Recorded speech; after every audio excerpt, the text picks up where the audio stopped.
Yisrael Edry is a young Israeli ultra-Orthodox man.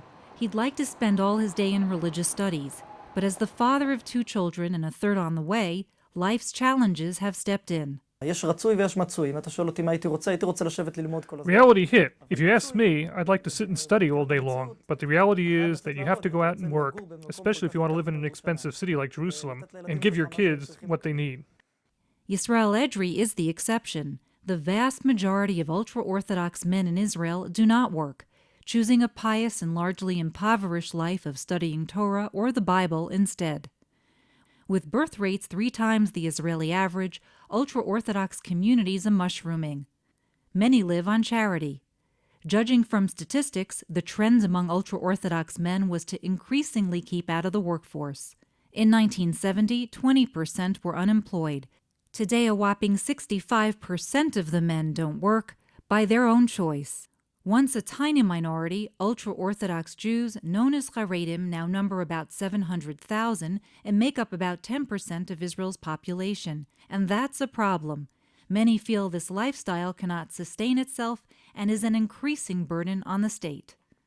By the time you're up to 10% of the population, of whom 70% of the male part of the population doesn't work, you're getting to a macroeconomic issue.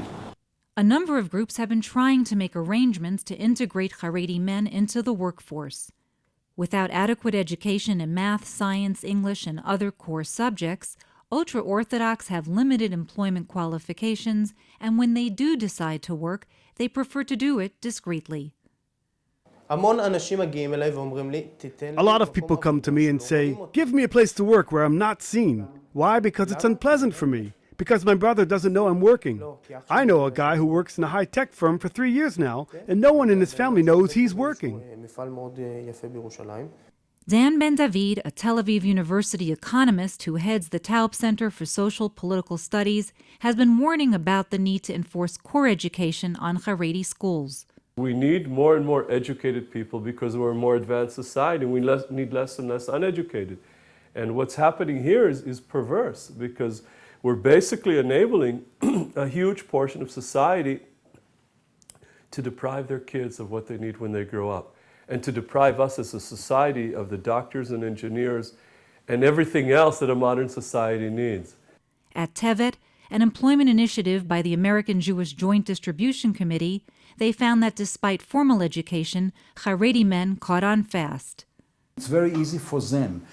Also, if you are talking about computers, they have a very high ability and a very high capacity of learning, of studying of those issues. So they can move into technology, computers, mathematics, without any problem. So it's even if they didn't study it when they were in high school and so on, it's not the barrier, it's not the problem.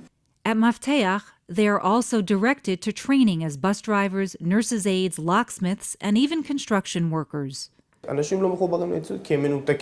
People are not connected to reality because they're cut off. They never worked, and their fathers never worked. They never saw anyone who ever worked, and so they don't have any idea what a working man does. But the moment they understand that a man with a job needs to work, they work. It's hard to get rid of a stigma, but I believe that after a few years, this stigma will go away when they see Haredim in many more senior positions. Let's just say I got involved with Hatzalah because I come from a family of medicine. My father's a doctor, my mother's a nurse, and I've always wanted, that's been my dream to also one day do that. And with the civil service, I have the option to pursue my dream. And one day, hopefully, also, I would be able to go down that path. Demographers project the ultra-Orthodox to double their numbers in the next decade. Ben-David believes that the Haredi world has no choice but to get better educated and start working because the rest of the country can't continue to carry them. This is Felice Friedson reporting for the Media Line.